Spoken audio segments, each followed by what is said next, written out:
I'm Robin Miller Brecker. And I'm Karen Lenzer. Welcome to Seeking Center, the podcast. Join us each week as we have the conversations and weed through the spiritual and holistic clutter for you. We'll boil it down to what you need to know now. We're all about total wellness, which to us means building a healthy life on a physical, mental, and spiritual level. We'll talk to the trailblazers who will introduce you to the practices, products, and experiences that may be just what you need to hear about to transform your life. If you're listening to this, it's no accident. Think of this as your seeking center and your place to seek your center. And for the best wellness and spiritual practitioners, experts, products, experiences, and inspo, visit theseekingcenter.com. How do our soul contracts actually work? What is our relationship with spirit guides, angels, and deceased loved ones in this lifetime? And then what happens after? Karen and I were recently discussing this amongst ourselves, and we knew we had to bring in our dear friend and spiritual medium and intuitive extraordinaire, Lisa Nitzkin, who has been on our podcast on many occasions. Lisa has done thousands of readings to help people heal through their loss of loved ones. And with all this experience and these conversations with the other side, she's gained perspective and knowledge that will give us insight for living our lives to the fullest right now. Let's dig in. Hi, Lisa. Hi, Lisa. I can only give you a virtual hug, but it's coming at you. It's so good to see you. I feel it. It's so good to see you too. I love that intro that Robin just read, because if you had any idea how often your name comes up when we have our coffee meetings in the morning, I wonder what Lisa would say. Yes. Thank you.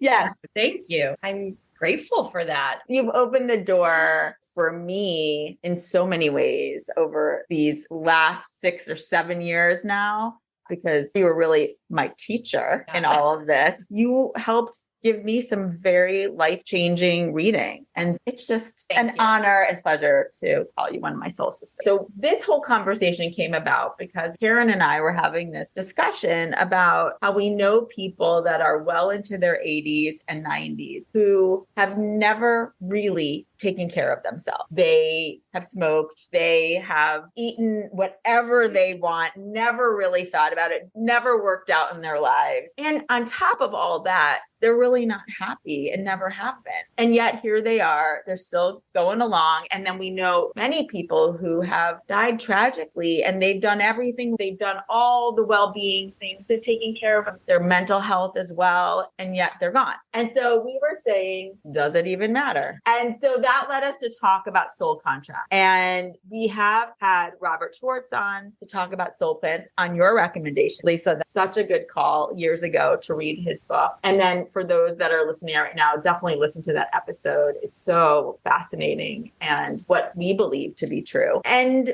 it just brought it all up for us again. So we wanted to talk to you about, first of all, what is a soul contract for those who don't know, and go from there, and as to whether or not it matters. I think that's a great starting point. Yeah, I love the topic of soul contracts. I believe a soul contract is a loose blueprint of our soul's journey when we incarnate on this earth plane. And usually what entails is your soul sets up an entire journey plan for you. And with that journey plan comes predestined events that you have already planned to help you grow, to help you evolve.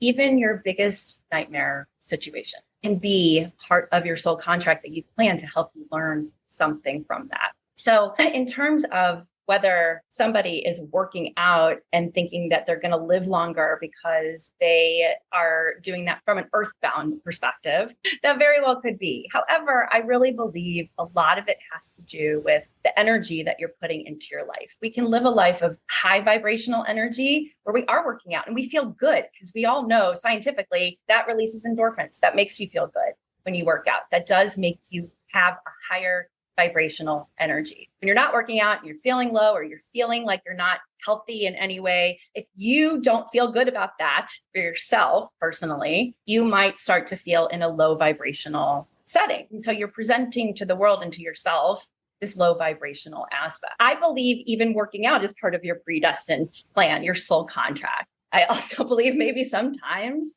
being a lazy ass, sitting on the couch, can be part of a soul contract because you are learning something from both things. That's really what I believe, is that each everything we do or don't do is part of our soul contract. So it matters based on your energy and how you want to present yourself, in my opinion. Does it make a difference with your exit plan? I honestly don't know the answer to that. Yeah. I honestly don't. I do believe a lot of us have predestined exit dates where we are going to pass. That is part of the soul contract. I also believe that some things are up to free will. And that's something I'm still exploring. When you are giving people readings and you're hearing from their loved ones, do you hear, especially from the ones that were maybe felt more sudden, maybe they were younger in terms of their years, does that come up? It was my time, things like that? Yes, I do hear that often when I do actually have younger ones who pass quickly, because what I hear is oftentimes they have fulfilled some purpose. While that's so difficult for my clients to hear and for me to even say, it is often a message I do hear is that sometimes we do sacrifice our own soul for the benefit of someone else's learning. For an example, my mom died at the age of 35 and she passed after having cancer and being in and out of cancer. And 35, I was 7 years old, and it's very difficult. And I remember trying to understand the afterlife after my mom died and asking the questions about what has happened to her? Where is she? Why did this happen? And when I saw other mediums a long time ago, I did hear the same response, which is your mom and you had a soul contract together. And with that, she passed. And in order for you to learn all the things that you've learned in your life. Now, initially, I wanted to hit that person.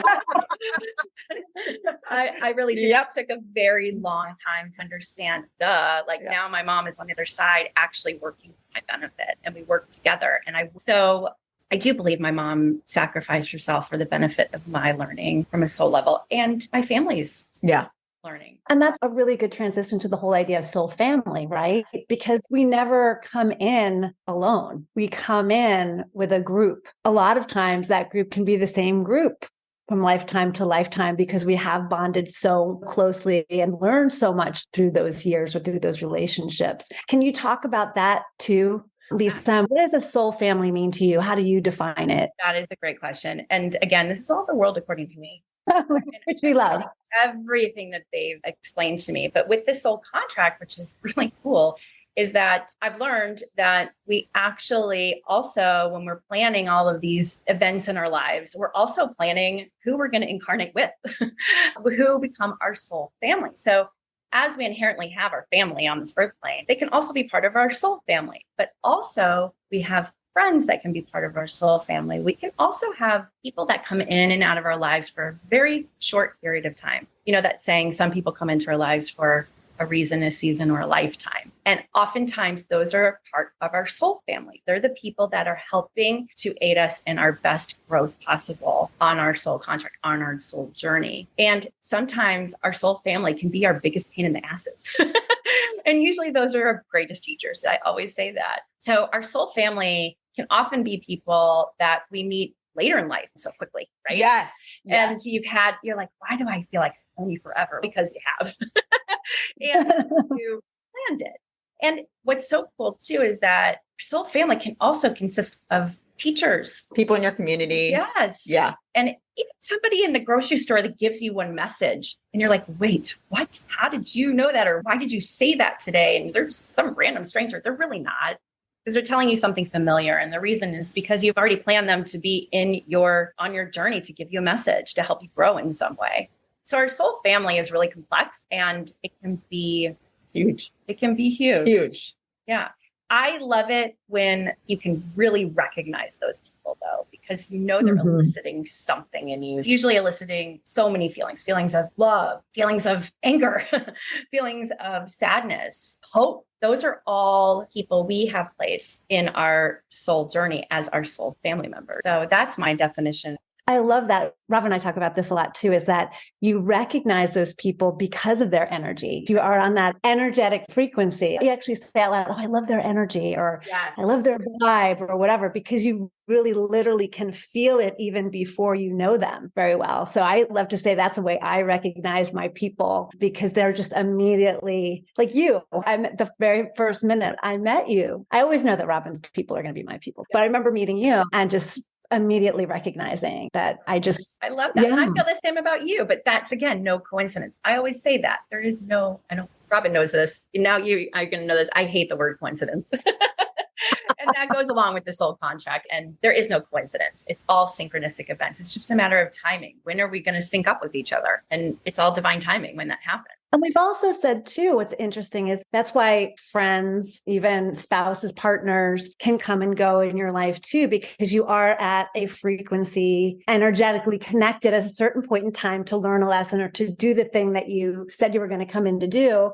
And then you do it. And then it's time to move on to the next thing. So that high school friend who you might have been besties with, you're just not in sync anymore because you've moved on. Sometimes you out vibrate people and it doesn't make it wrong or right. It just is. And depending on where you are in your journey, that can happen, but it's all good. Even in their worst situation, if you can find the good in it, you're learning that lesson of, it takes a long time. I'm not saying it easy, but each person in our soul group is usually triggering something to help us. That's right. And I know Karen and I always say this. Every person that has come into our world, in the seeking center world, is soul family. Right. Because every single person are people that we can talk to forever. And so we're excited at some point because you all need to meet each other because you're definitely all soul family. Yeah, it's pretty remarkable. I do believe also too, when you are getting in alignment with your soul contract, that vibration of the right people end up coming into your life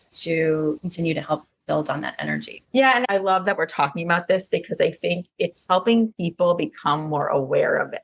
Think back in your life to those times where you can remember them. There's not that many that are like really significant in terms of what you remember, at least for me, is when I was growing up, or for me, it was like teens until then I became way more aware in my 30s. But like when I met my husband, I had this whisper and it was the weirdest thing I'd ever heard in my life. And I didn't know what the hell it was. I literally heard a voice that said, "This boy is going to play a major role in your life." I looked across the room and I saw this kid with a mullet and dimples. And I was like, "Are you sure? What does that mean?" I didn't even know what that meant. But my point is they feel like almost like lightning bolt moments. Yes. And those are the times. And again, I had no words for that. I had no idea what that was. And now he is a very important part of your soul family. Yeah. As are you. And as Karen. It's that attraction, right? Like it's that attracted, that's the word is a deliberate word really, because there is that pay attention kind of moment. And I think it's also true, like you were saying before, Lisa, about the negative ones too. It's something to think about when you meet somebody and you're like, "Oh, I don't like," there's just something that pushes you away from them, but it's something to recognize because there's potentially a lesson right there. Like there's something for you to know in that experience. Always. Actually, oftentimes I think those are the most profound people in our soul family because they can get us to where we need to be to evolve. And usually it does come from something challenging. I always now, after a long period of time of growth and trying to evolve and learning a lot of lessons, I am so grateful for those people who challenged me. Really challenged me. Right. Well, and I want to go back to what you were saying about the soul plan as well, because I think it brings up a good conversation around why some people do get overwhelmed and maybe decide it's too much for them. We've talked about my sister being one of them who I believe, and with conversations with you, Lisa, have affirmed for me that she just signed up for way too much stuff. Like it just got to be too many things on her plate and she just couldn't do it and did, I believe, inadvertently decide on a do-over. I just can't carry this weight any longer. Can you talk about some of those experiences and what you hear from deceased souls who've crossed over and what that experience feels like? Yeah, it's definitely, first of all, what I also know to be true, and I think it's important to say, is that I get a lot of questions about if you do believe in hell and God forbid take your life. And the answer to that is absolutely not. There is no hell. And back to your point, Karen, about signing up for so much, I do believe in our soul contract. We do sign up for challenging events to help us elicit something that's going to help us grow. For instance, if somebody was looking to put in their soul contract, they want to learn about more self-love, they might end up also putting down events in their contract that are going to be really challenging to that point where it could lead you in the direction of maybe taking your own life. It's just too much. However, it can also tip the scales and you might actually evolve from that. There is no wrong or right, though. I want to be clear in that. There is no wrong or right. It's just a matter of how much your soul can take on this earth plane in this earthly body. And so when we set those experiences up that might be so difficult, whether it be depression, anxiety, anything that elicits those things and all the events that come with it, we try really hard as human beings to work on that. I know we all do. And sometimes it can just be too much in this earth bound body. And the soul contract that you might have, like my sister did, I believe with my mom, was for my mom to then learn how to teach others how to manage the grief process. And that became her life's work. And she helped so many people as a result of that experience. So I believe that was a soul contract that the two of them had together. And that she didn't necessarily come in believing or wanting to exit before her time. However, if that happened, that would be a potential result that my mom had the choice to make or not make. She could have easily too taken a turn and gone down the depression route and not done that. But that was her opportunity in her life and her soul contract to decide if that was something that she was going to do. So it's just so amazing when you look at life this way to see all the potential opportunities that there are and how much love we must come in with for each other to be that bad person. Like, I'll be the jerk because I love you and I know you want to learn that lesson. It just makes you look at things so differently. It really does. And it's also very controversial. This is a very controversial topic. And it goes back to what we were talking about, like with my mom. I didn't want to hear that my mom died to sacrifice herself for the benefit of my learning. That didn't feel right. And it took me a long time. So just like you just said, Karen, I'm sure that was not an easy thing to understand. But what's so freeing too is when you actually really understand it, you really get it. It is. So, like you said, it's really extraordinary. Yeah. And I know for me as well, with my father who passed away. Yes. And it wasn't until when I reconnected with him through a spiritual medium when I was 4, I still didn't understand at that point how on purpose everything was. Mm-hmm. It wasn't really until these last 5 years now that I can also communicate with him myself, but also with all these different, very validating experiences. We planned so much of this together so that I could be doing this work with you, with Karen, with all of the other people that continue to come into our lives. And not everybody, by the way, listening has to have those kinds of experiences to come to that absolutely conclusion. And we have best friends who have lost children in many different ways. Yes, that's right. They're the ones that actually helped me also just get more real with this understanding because they get it.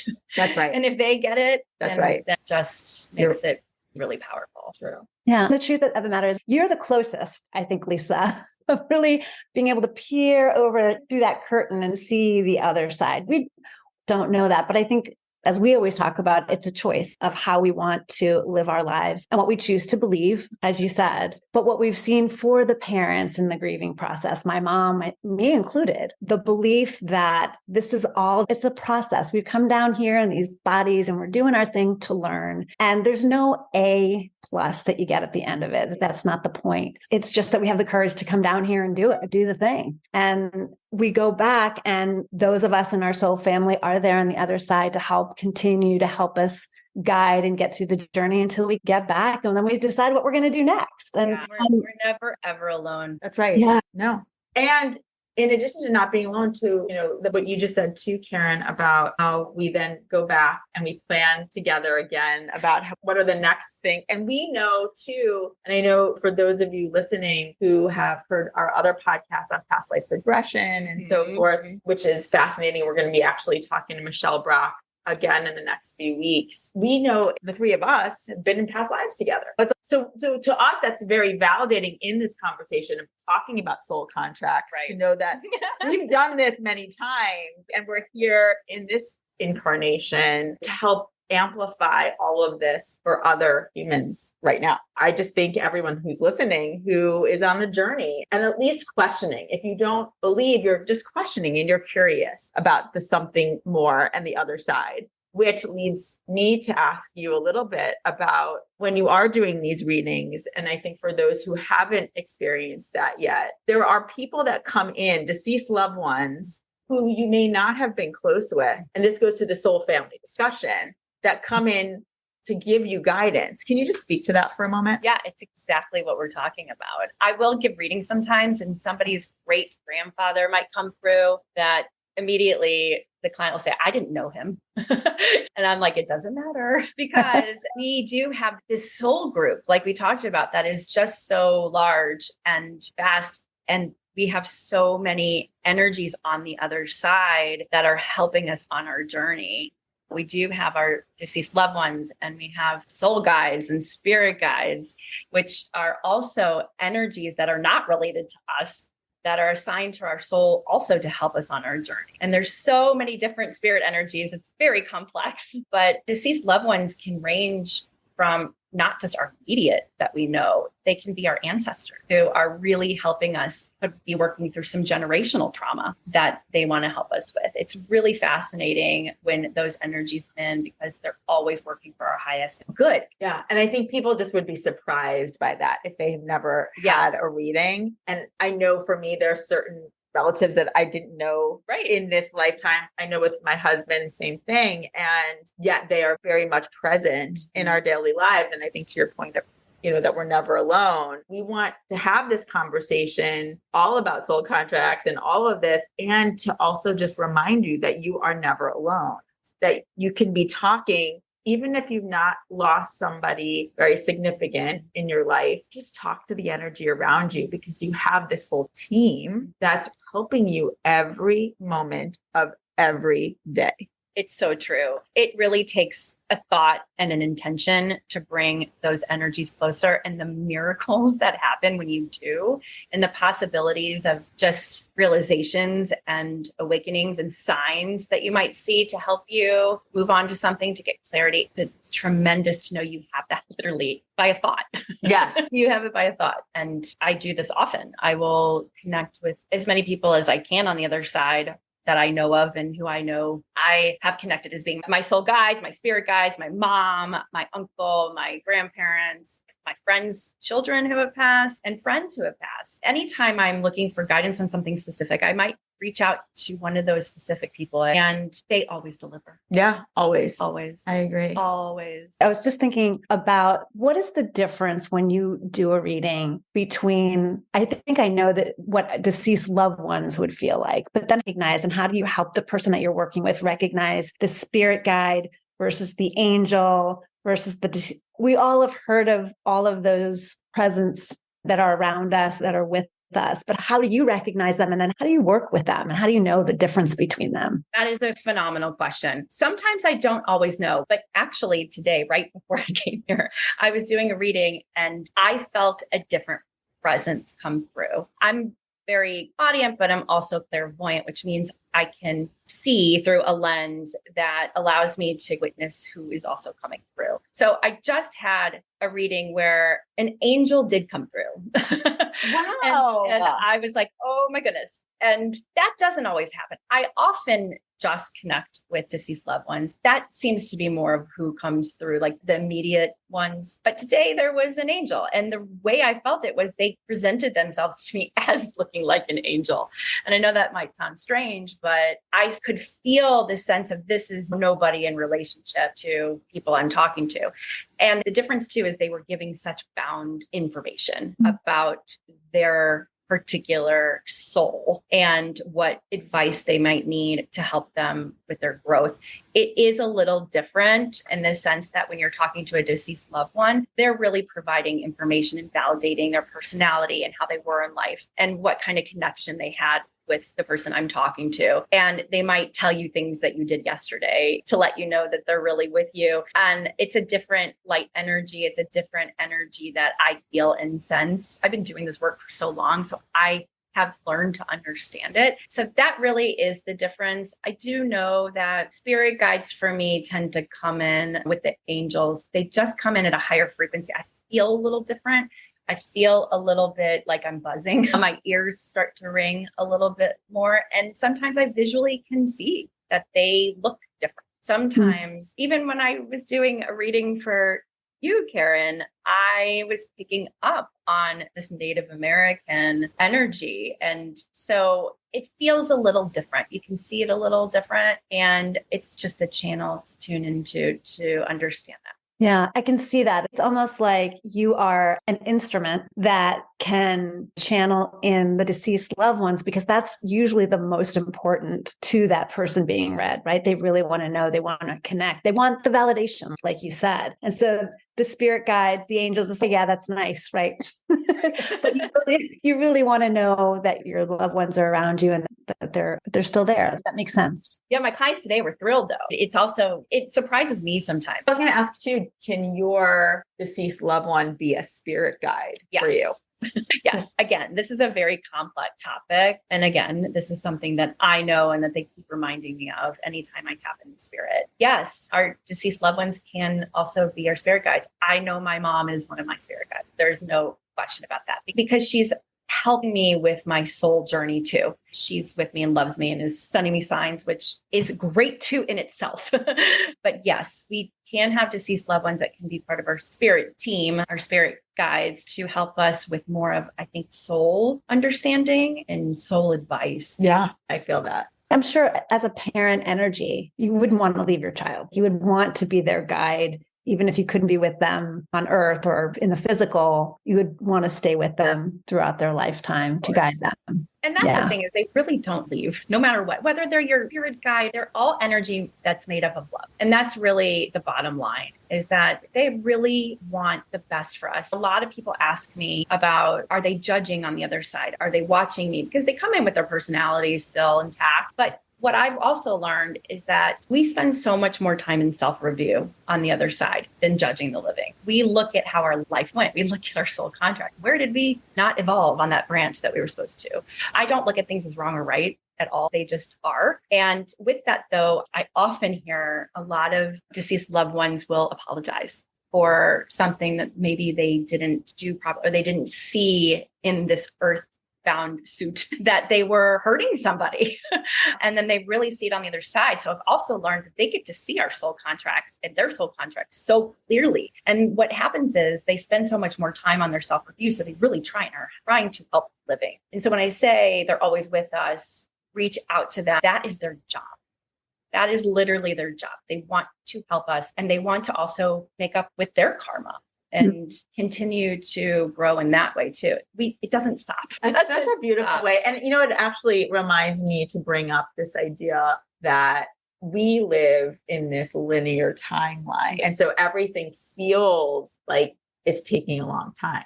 But to energy, especially on the other side, it doesn't work that way. Yeah, it's insane.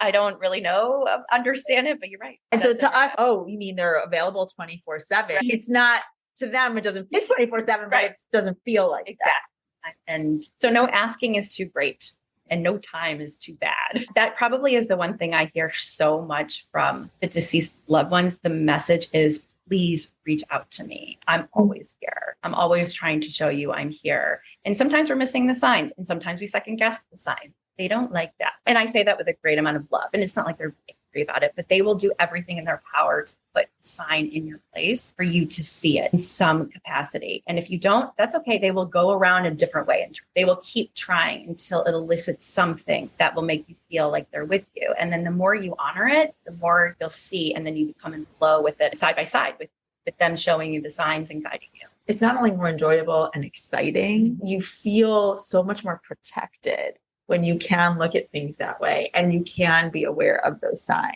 And the other thing I wanted to just point out is that if someone were to go for a reading and they were receiving messages through a spiritual medium, and those messages were scary or weren't full, not to say that every reading is going to come with an apology from somebody, Right. let's say. Right. But if they are more very negative types of messages, should someone question that? The way I do my readings, I always say no message is a bad message because it's always supposed to help you in some way. With my work, the way I call in the information and the way that I work with every energy is that they can only give me messages for the highest good.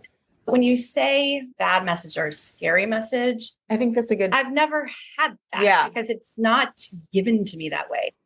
If I feel something's off, I will be honest about that. They don't always show me all the details of it because it's up to them to see what they can take from it. Meaning, there have been a few times where I have seen a deceased loved one rubbing a client's belly for some reason. And I'm like, she's rubbing your belly. Well, I wonder, have you had any stomach aches lately or anything going on down there? And they're like, no, I haven't. And then I said, your mom's rubbing your belly. And seeing that just if you feel funny or if you don't feel good, know that your mom is rubbing your belly. And then it might turn out that they end up having something that might be stomach cancer or something like that. And I know that sounds scary, but they will go back to that message of, oh, my mom was rubbing my belly. She's helping me.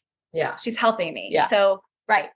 that is their intent. They Yeah. want you to know they actually also have the power to help heal. Yeah, definitely. And I guess what I also want to bring up are people who may receive readings where the person is maybe not authentic, the reader.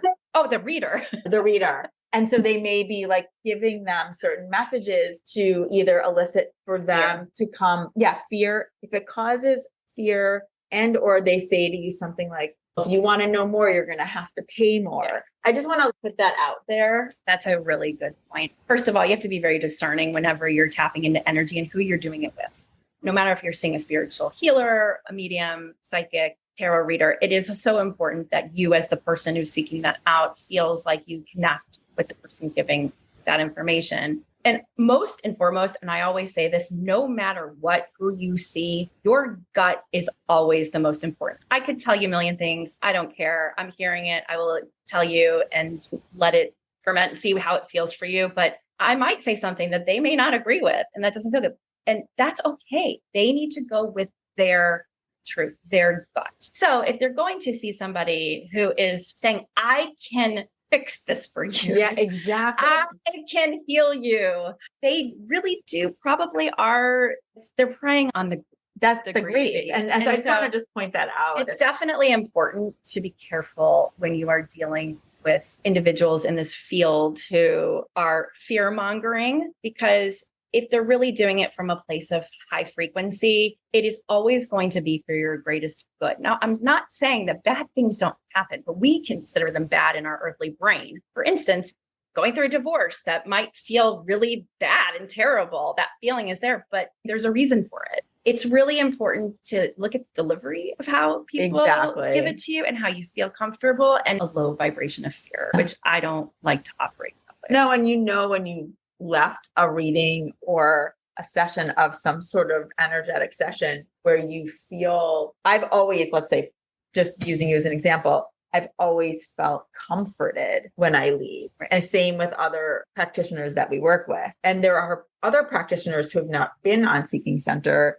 where I have called you after and been like, what the hell am I going to do? Because I'm freaking out. This doesn't feel good. Something's not right.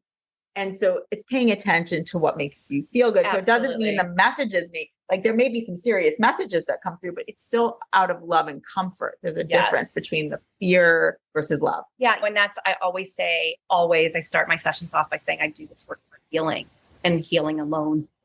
That's really why I know I've been given this opportunity to give messages. So much of it is about healing. So yeah, I have an issue with people who will say that they can either fix the person or they are putting complete fear into somebody, because then we're impressionable people. I hate it when people will live their life based on what somebody else says. I don't want anybody doing that with me. I just provide the messages and see if it resonates you. The other thing too, and I think we've talked about this in the past too, but for a new listener, even preparing for a reading to be able to go, because I know even when I go to this day, I get nervous. Yeah.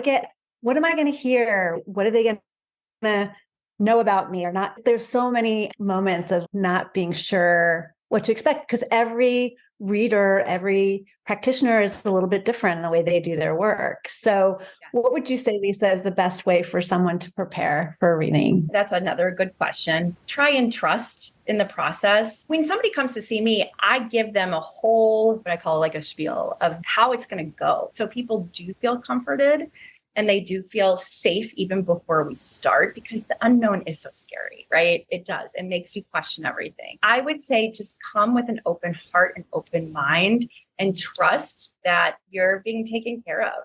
It's important too for, I think, people who come in to see me specifically to let them know they're in a safe environment. I actually am pretty clear about that too at the beginning, that it's a safe space, that we can talk about anything. You can be vulnerable. I encourage you to be your most authentic self because I'm going to give you my most authentic self. And that usually helps calm people down, is to let you know this is coming from a place of love. It is. I don't receive messages like you're going to die tomorrow or be in a car accident. I always say that because it's true. I don't. And that seems to help people with the nerves. And also, if you're not coming to see me and you're going to do it with somebody else, just have trust and faith that you're being aligned with the right energy. Yeah. And I like to always tell people who are going to see you or another practitioner, write down an intention and who you would like to talk to and set that out in the world. So for instance, if I was going to have a spiritual medium reading, I would say, I want to hear from Robert Allen Miller. And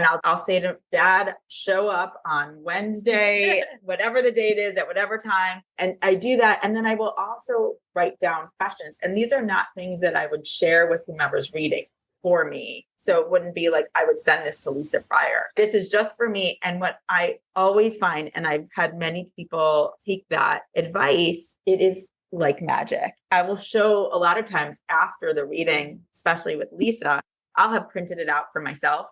And then after I'll be like, you answered every one of those questions. She won't even realize she's doing that, but I didn't even have to end up asking things because Spirit has heard me take the time and energetically put them out in the universe. And then they're magically answered.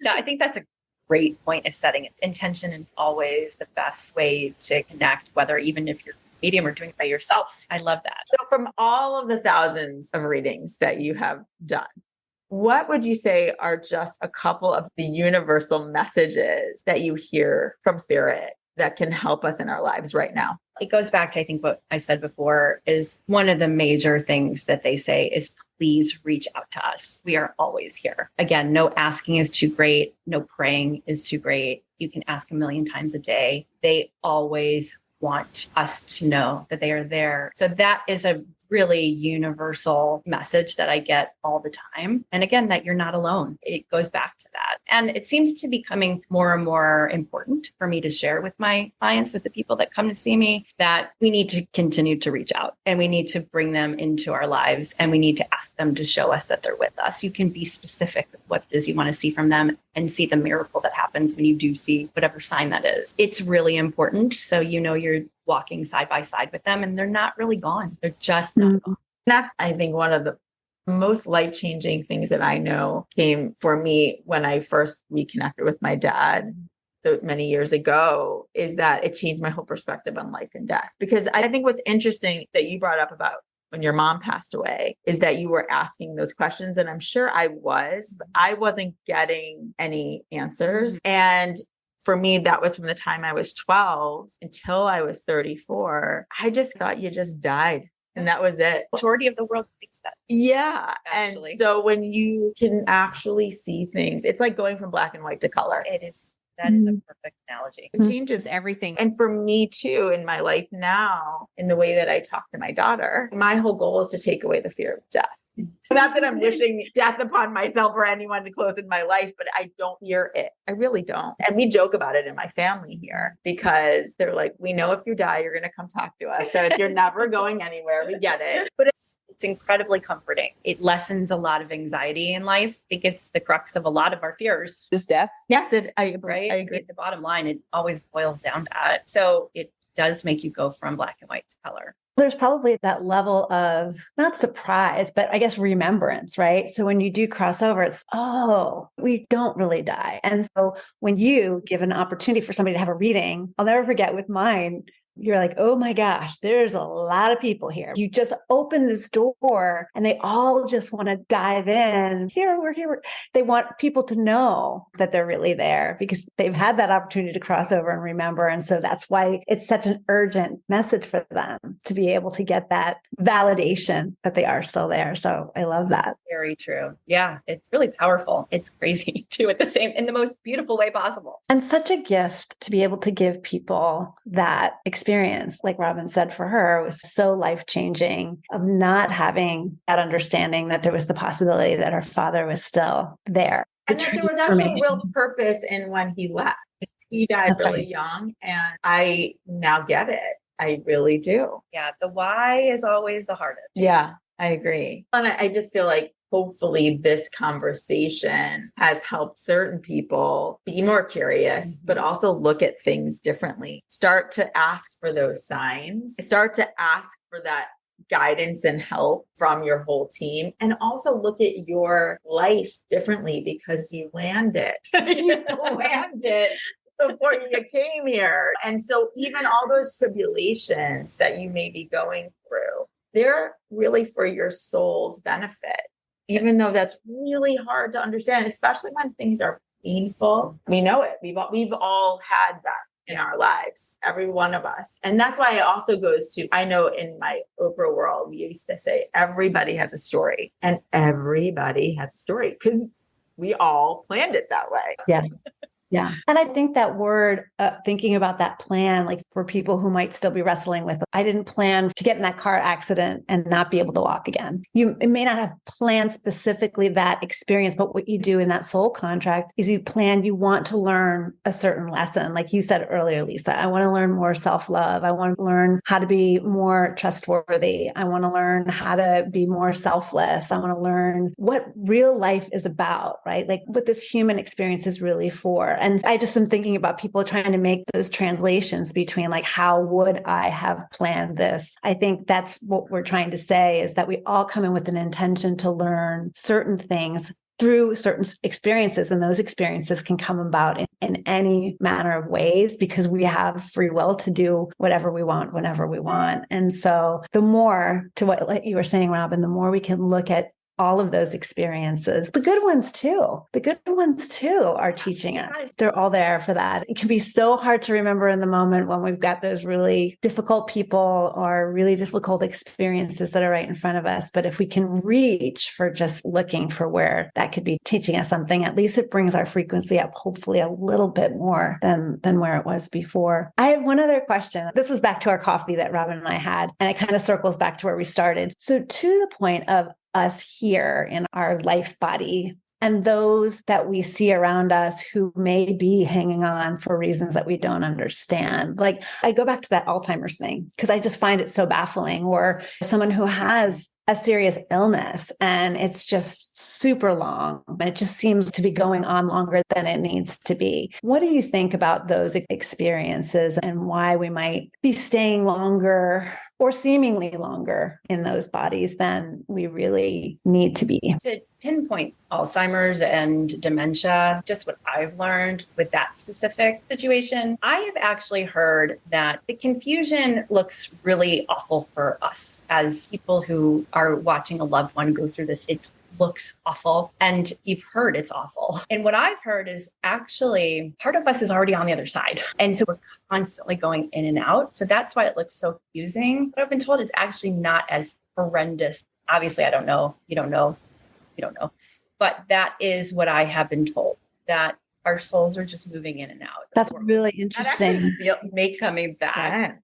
It really does. It actually really does. It looks like they're suffering. I've heard it a little differently. Again, what I've heard, it's not as tremendously painful for the person experiencing it. It's, again, almost another lesson for the people experiencing it versus. The people who are caretakers. Exactly. Yeah, because that's a soul contract. Yeah. As far as people living longer than maybe think that they should, but they're suffering or if they're in pain, that's a hard one. But what I do know too is, for instance, my grandfather, he was 99 and he should have in my eyes, in my family, that like, he should have left years ago. But we all came to the conclusion he's still trying to fulfill something. His soul is still trying to fulfill something. We may not know consciously what that is, but his soul is still trying to fulfill something, whether for him or for somebody else, for the benefit, again, of the growth. Whether it's for his soul or for somebody else that believe in this, which I do wholeheartedly, I have to believe that. I love that. It's one of those questions that we just all wrestle with. Robin and I, we love to come up with these really tough questions because it's always just validation of what do we really believe. It's just a good way to continue to ask those really difficult questions that are in our day-to-day experiences. Someone right now listening needs to hear that message. Yes, I know that's your belief, and it may very well help somebody right now who is wrestling with either of those situations. Yeah, I often think of that in my journey, just when I felt like life is unbearable and didn't know if I was going to make it. I've had those points in all truth. And I had to keep reminding myself in the worst times. And I had my friends remind me, this is all for a reason. This is all for a reason. And I still wanted to punch them in the face.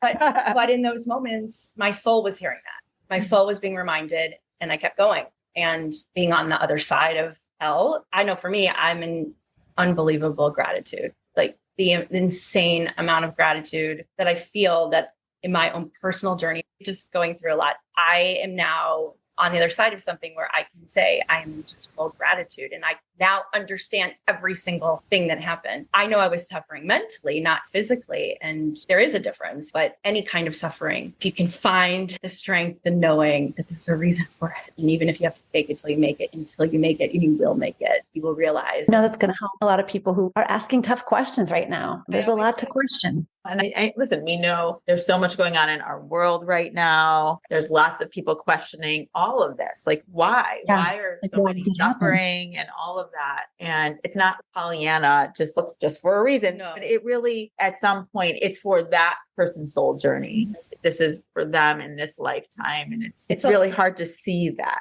That's why I'm saying this is a very controversial. Yeah, it is. Not everyone's going to believe it. No. And that's okay. It is. This is our belief. Well, I think with every lifetime, hopefully we learn a little bit more. That's my belief. I hope so. And it's just great to share. This is what we do. We share the conversation. We share what we're learning. We're sharing what we believe right now. That can always evolve and change as well based on these experiences that we have. We're just always reaching for what feels in our hearts and souls feels right. There is meaning in everything. No matter how old you live and what experience it is, you just can't see it really until you cross over what the impact is on the world, on your soul, and your soul family. You can't even measure it. Thank you so much for doing this with us. I just could not wait to have this conversation with you. It gives us greater purpose. It validates those purposes for being, and it's that reminder too that we're not alone. I think that's also, in addition to the fact that we believe we planned all this, we also are not alone. We planned that with the knowing that we have really, you can't even imagine the amount of energy and people around you at any given moment. And just remember that they're there and to call upon them. And thank you for bringing all of this into our lives in a way that we can understand it, Lisa, because that's a gift. In addition to your other abilities, the fact that you can translate it for us in a way that I know makes sense to Karen and I is such a gift. Thank you both so much for having me and letting me talk and giving me this time to share. And like I always say, this is the world according to Lisa. And I'm just grateful that we're all learning together. It's really a journey together with her. It is really a journey together with our soul, which you guys are. So thank you. Thank you. We love you. And we would highly recommend that you sign up for Lisa's newsletter to find out more about her upcoming reading dates at lisanitzkinmedium.com. That is LISANITZKINMEDIUM.com. And we'll be doing several live virtual readings with Lisa through theseekingcenter.com in 2024. So sign up for our newsletter on theseekingcenter.com and be on the lookout. We love you. I love you guys. Thank you.